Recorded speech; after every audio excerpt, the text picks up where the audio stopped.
Şemşot. Mirzayev Gök Şemşot.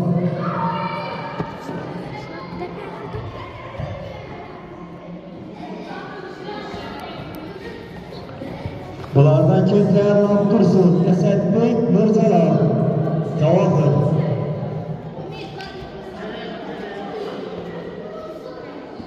Ayakını götürtme dedim ya.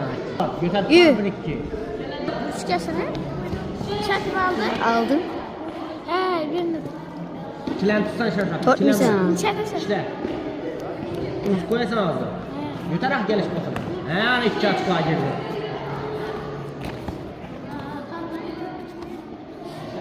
İşte. Yaşa! Şemşot. Üçü ötürdün. İşle, çürmü. Gel. Ha, koş akarsın. Yüzüne. Öyle. Yüzüne ötürak şunu. Apparak. Ha, hani atılıp var. Gel. Kızıl öttü. Kızıl. İyi Şemşot. Gel. Şəbkət 34 görünür. Tamam. Bakın. Şu bok kaldın. Bir merde kelle ötür. Hey, Ali hayatımda yok çekip bak tülüyor bunu ben apar birisi parkta. Blok yok. Ötür versem bak. Uçak kap. Ha gel hadi. Yaxşı. İşte. Aç ko gerek muhtemel. Şemşat. Gel.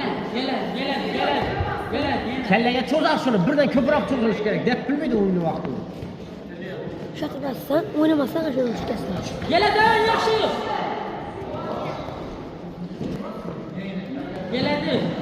Gel. Ha ana şu vaxt dep çıkar geldi. Gel.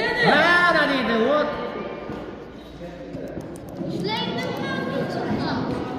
İşte kamzor sabır tutsa yaxşı ihtiyaç koyup çekiyor.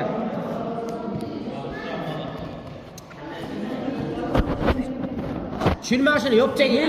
Gel diliyor. Öğretme uçup sayın lazım. Şimdi bas mısın? Kaçma. Bas. Ha şunu yaxşırak tutuş gerek şunu.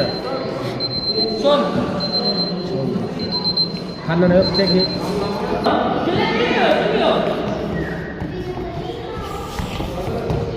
Yetiriş gerek onu.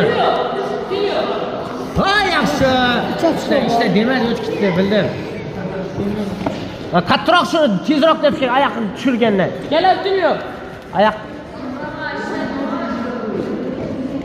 Ana düştü. Ya bak tez şuna. Şemşat 50 atıl.